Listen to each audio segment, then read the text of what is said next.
Hi, thanks for checking out Next Level Carpentry. I'm Matt Jackson, and I wanted to give you a short tour of this closet that I've been building and doing videos on for the last little while. And I just finished up installing tonight, hanging the mirror, which was in the last video, this hook rack here, a couple other little trim pieces. And now that the closet's complete and ready for the clothes to go back in, I wanted to shoot a quick little video so you could see the finished product.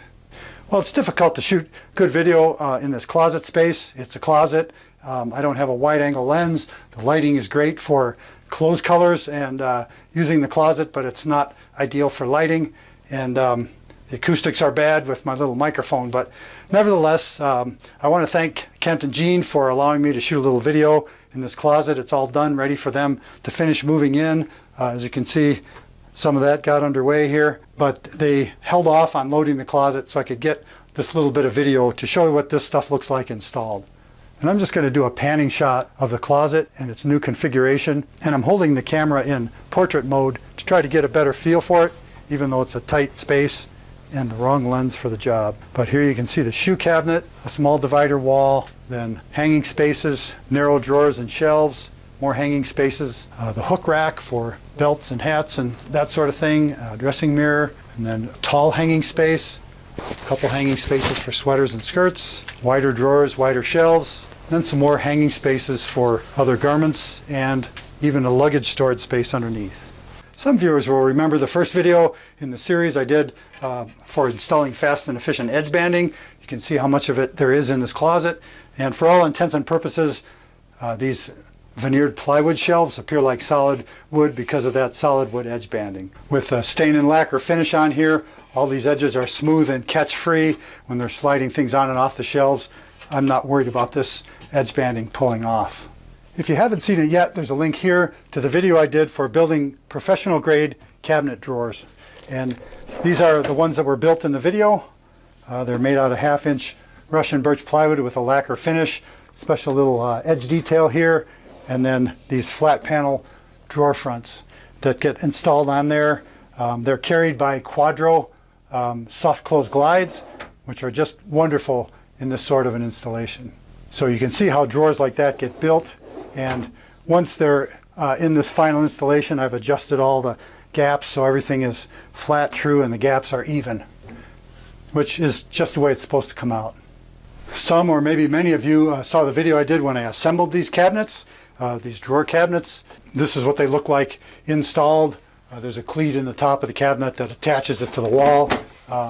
Those are adjustable shelves. They move. Everything else is rock solid. And then these sections of cabinets I actually built in pieces, top shelf, bottom shelf, and side, and kind of assembled them in place for the closet. Even though they're floating, there's no support on the floor. These are solid cabinets.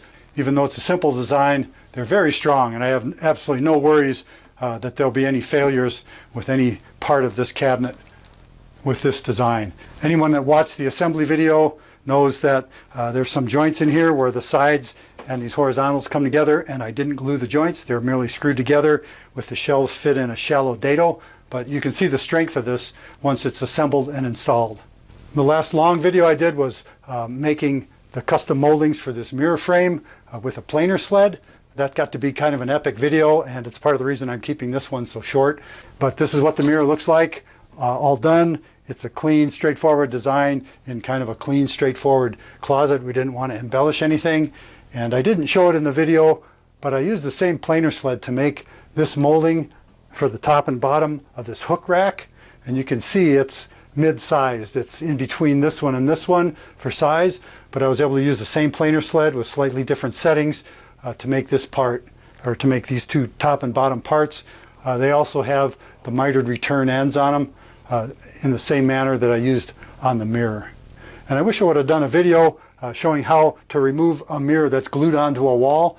I was able to remove a 30 by 72 mirror off the wall in one piece, take the glue off the back, have it recut to put in this frame. So we're able to recycle the mirror that was on here.